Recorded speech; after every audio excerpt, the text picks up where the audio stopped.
Purchase agreement gets signed, buyer is going to start their due diligence to look into the property, but one of the biggest things they have to do in most circumstances is start working with a great lender. That is one of the most pivotal and crucial relationships that any buyer is going to have for several reasons.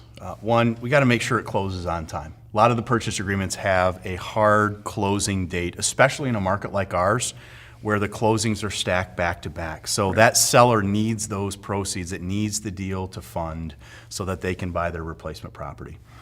What we've seen are really several different things that make up a good lending relationship. One is a good local lender that understands the market. It could be national with a local presence. It could be local. You've got banks, you've got credit unions, you've got mortgage brokers. There's a full palette of lenders for mortgages. But ultimately, somebody that understands the market where you're buying the property. And then it comes down to communication.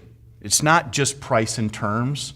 It's the level of service and commitment that that lender and that lender's team is going to have to make sure that your deal and your transaction is a smooth one.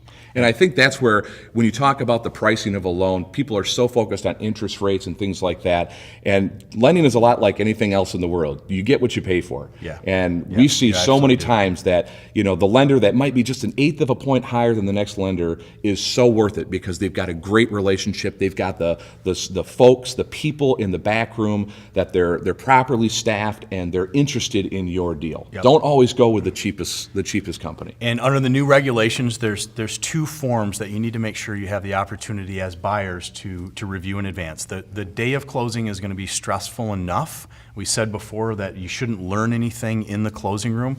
That's the ultimate settlement statement that'll show all the numbers of what you're paying for and where they're going.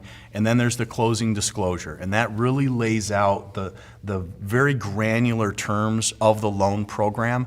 And you have an opportunity about almost a week in advance now of the closing to ask your lender the questions and go through those well in advance. So take the time to do that. Don't use the closing room as the opportunity to learn about your loan program you're signing that day. Right.